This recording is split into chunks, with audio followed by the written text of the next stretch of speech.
कालू, मैं अपनी माँ के पास जा रही हूँ, 1-2 दिन रह कर ही आऊंगी। गौरी, कभी घर में भी बैठ जाया करो, हर समय इधर उधर घूमती फिरती हो। कालू, तुम अपना मुंह बंद रखा करो, तुम्हें बस मौका मिलना चाहिए मेरे बारे में बोलने के लिए। अगर मैं घूमती फिरती हूँ तो अच्छा ही करती हूँ, तुम्हारी तरह एनी टाइम घोंसले में तो बैठी नहीं रहती हूँ। फिर गौरी कवि अपनी बेटी को साथ लेकर अपनी माँ के पास चली जाती है। गौरी बेटा, तुम फिर से यहाँ आ गई, कुछ समय अपने घर में भी दिया करो। माँ, तुम भी कालू जैसी बातें करती हो, मेरा दिल उदास हो जाता है तुमसे मिलने को। अच्छा माँ जी, मुझे और जग्गू को कुछ खाने दो, बहुत भूख लगी है माँ। गौरी, तुम्हारे भाई के शादी के बाद मैं अपना दाना बहुत मुश्किल से ढूंढ कर लाती हूँ, अब मैं तुम दोनों को कहाँ से ला कर दूं दाना। अच्छा बेटी, अगर तुम आ ही गई हो तो कोई बात नहीं, बेटा अभी जाकर मैं भोजन लेकर आती हूँ। यह कहकर बूढ़ी माँ दाना खोजने निकल जाती है। गौरी कवि अपनी माँ से मिलने कम और जंगल के पक्षियों का हालात जानने के लिए अक्सर जाया करती थी। गौरी कवि जाते जाते पक्षियों में फसाद डालकर चली जाती थी। जग्गू बेटा, जाओ बाहर खेलने जाओ, पूरा जंगल हमारा है, अगर किसी ने तुम्हें कुछ कहा तो मैं उसका मुंह तोड़ दूंगी। जग्गू कौवा वहाँ से चला जाता है। अरे वाह, ये किसके घोंसला में अंडा दिखाई दे रही है, मुझे तो बहुत भूख लगी है, ऐसा करती हूँ मैं ये अंडा खा लेती हूँ। ये कहते हुए जग्गू कौवा घोंसले के पास जाता है और जैसे ही वो अंडा खाने लगता है तो वहाँ हरियाली तोती आ जाती है। जग्गू के बच्चे, ये तुम क्या कर रही हो? ऐसा कहते हुए हरियाली तोती जग्गू कौवे को छोंच मारता है और उसे वहाँ से भगा देती है। मम्मा, अरे क्या हुआ मेरी बेटी, ये तुम्हें किसने मारा? फिर जग्गू कौवा सारी बातें अपनी माँ को बताती है।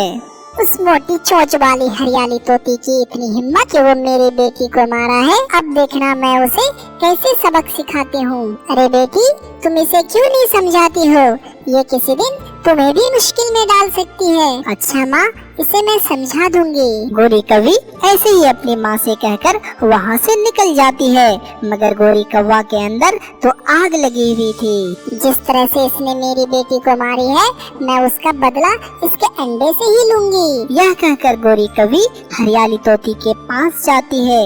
हरियाली बहन, मैं तुमसे माफी मांगने आई हूँ, मुझे जग्गू ने बताया है कि उसने आपके अंडे के साथ शरारत की है, मैंने उसे खूब डांटा है।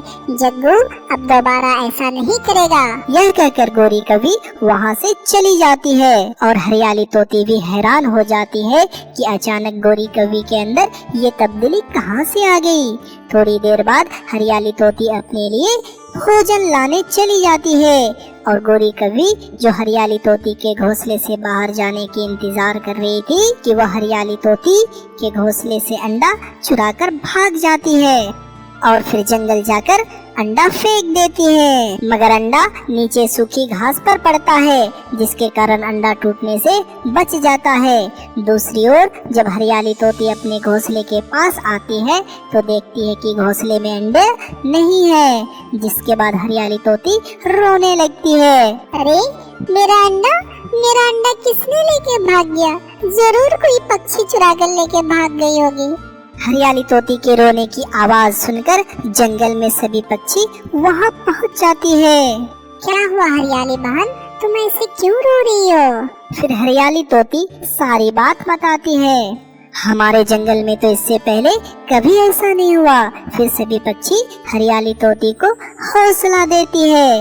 अच्छा माँ, मैं चलती हूँ, कालू हमारा इंतजार कर रहा होगा।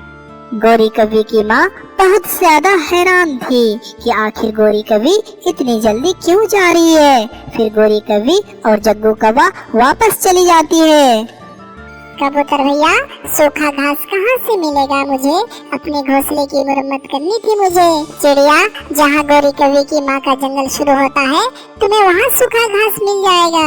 ठीक है कबूतर भैया, मैं घास ले आती हूँ। फिर रानी चिड़िया वहाँ से चली जाती है। जैसे वो सूखा घास उठाने लगती है तो उसे वहाँ अंडा दिखाई देती है। ये अंडा यहाँ कैसे आ गया? चिड़िया वो अंडा उठाकर अपने घोंसले में ले आती है।